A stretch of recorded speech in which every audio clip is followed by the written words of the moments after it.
So Big Sean was only signed to a deal for $15,000 advance. So what you're telling me is he was signed to a rapper, who was signed to a rapper, who was signed to 3 more. Now that's 3 bad luck.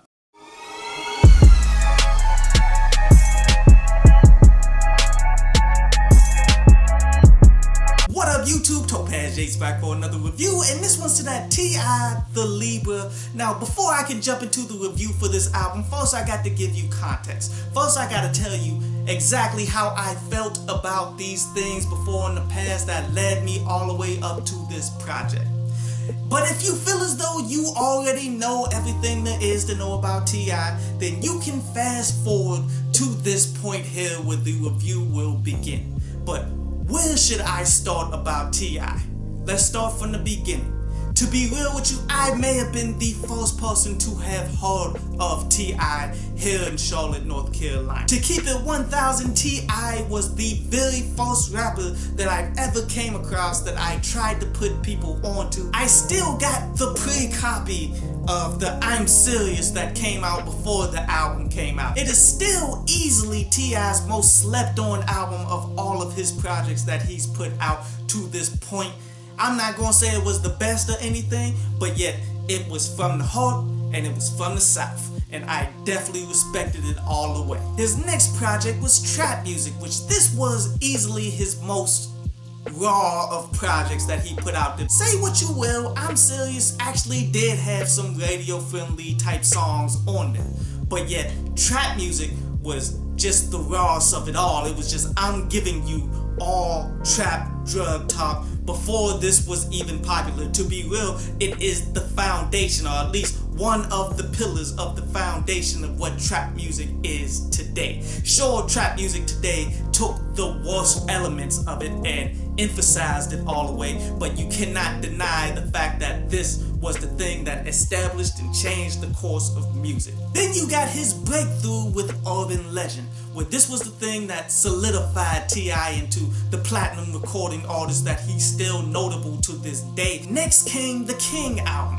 in which this is where T.I. peaked as an artist. Where, I mean, sure, he's had great songs scattered throughout his entire catalog. When you look at the King album, he has the most timeless songs all in one collection. But I'ma leave it at No Mercy because that's when it became clear his trajectory was completely down. Like, this was at the point where you realize, okay, T.I. may only give me 2 songs per album, but he's T.I. though, and those 2 songs are going to be fire. So I have to tune into all of his projects just for these 2. And that's what brings us to this T.I. the Libra album. Because when I listen to it, I realize, you know, T.I. reminds me of LaMarcus Aldridge, who used to be my favorite basketball player in the NBA when he was with the Portland Trail Blazers. He had an amazing fadeaway jumper. His pull-up, post-up game was tight, man. He was easily the best power forward in the game for a little while. But what has he been doing recently? So therefore, T.I. is just a washed up individual still in the game, but he still has the potential to create gems though. As Libra stands for, the legend is back running Atlanta, but this project is based off of the astrology sign, which is based on the scales, of scales being balance.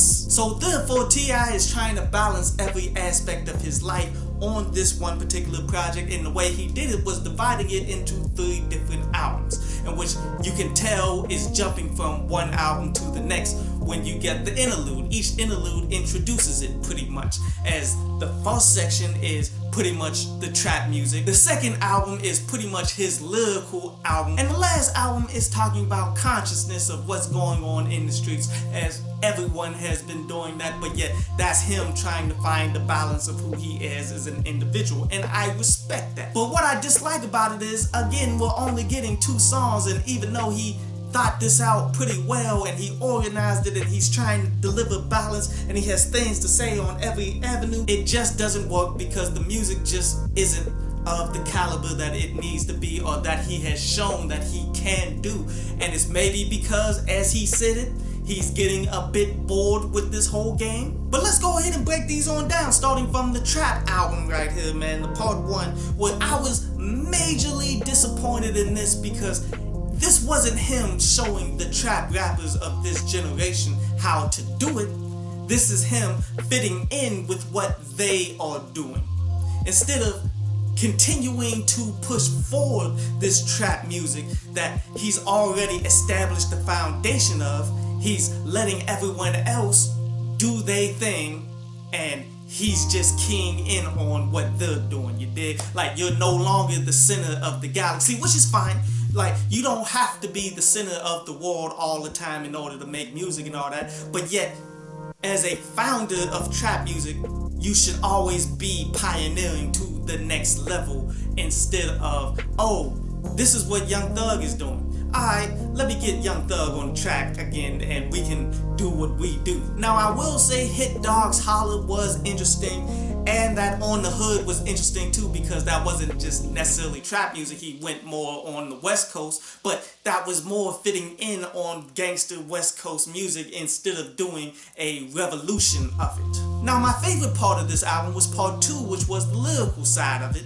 Even though it wasn't necessarily the lyrics that I enjoyed about these songs were just well put together. Songs like Hypno, which is just a new evolution of what that Hypnotized from Biggie was, which this reminded me of when T.I. did the front, back, front, side to side, where that was the evolution of the UGK joint. Like, T.I. is actually rather amazing at updating past classics. My next favorite song in this would be Respect the Code, where this had that Maybach music like feel to it all the way through, where Rick Ross is featured on it. As I do like what they are talking about on this as well, on respecting the code of the streets, but sadly most of these individuals out here are simply not on code. They're going to specifically lie about nothing. They have no principles at all. They will snitch on you to the authorities when they themselves are the ones who's doing all the dope. Now, I will say one interesting project was that Family Connect. Not one of my favorites, but I did enjoy the fact that this is father and son coming together. Now let's jump into the last act of this album, man, which was super disappointing, and this is the consciousness. And this is why, you know, we should not ever have leaders. Because, okay, how can you make a consciousness side of your album and then have Killer Mike on there, who is a son of a cop that supports Bernie Sanders no matter what, even when Bernie Sanders came out specifically saying that he will not give us reparations at all, but this is who you feature on your conscious side of your album. Then you got 21 Savage, who's from the UK, who was pretty much all but posing like he was from here. Moral to this story, artists are not the leaders. The code is the leaders. And with all of that in mind, I really couldn't get into any of these songs. And it's not just because of these individuals on there are all but a confliction to ultimately what he's trying to say, but also the music just didn't come together like that. Like, he wanted to go from the heart, he wanted to actually have me feel something, but when you listen to the songs, I felt nothing at all. But I will tell you something that I did feel, and I'll tell you on this next segment, the balls. Now, there was a point in T.I.'s career where I would have considered him to being Appleton Estates. For those of you who don't know what that is, that's a 50-year-old rum that cost $6,000 to get it. And the reason why I say T.I. was like this was because he was hitting you with the pure cane sugar, well aged through years of experience in the trap, but also with actual skill sets and stuff. Like, he was to the forefront of what greatness actually was. But as time has passed, he hasn't aged very well. At this point of his career, he is more Captain Morgan, the private stock, where that is the most expensive variation of what Captain Morgan is, as Captain Morgan has dominated the rum market for quite some time. It's easily the most notable, recognizable rum, but is it the best? No. is actually far from that. But some notable bars that I definitely wanted to go ahead and touch on was how he said that I've been the ish before y'all had a pot to piss in. Well, that is a double entendre where it revolves around bathroom talk and also street slang on how you are the best. Like, that was a solid joint. I also liked how he said, yo, I'm chasing my tail like it's a carousel. Well, the carousel, as you all should know, is the ride that you get on at amusement parks or whatever, and mostly it be horses and stuff where it's all going in a circle and you're following a horse, you're following a tail all the way around in a circle. Like, that was a fireball. And I also liked how he said, you pray out misfortune, but they make church an extortion, and that was pretty cool, man. Well, what he's pretty much meaning there is you pray to get away from your problems and all of that stuff, but yet clearly these churches have been scamming people forever and taking up all of the money that has been built up for the community, but yet people still go in. That is a crazy contradiction that people will never let go, but yet delivered so poetically right there. I definitely enjoyed these bars, but they weren't like massively in this project like they once were when T.I. was in his prime, man. Clearly T.I. is a shell of himself, not the same artist anymore, man, and that's why I'm giving this joint a 4 out of 10. Still T.I., still giving you 2 songs that you should definitely have, but that's all we can actually hope from him until the day that he decides to stop music.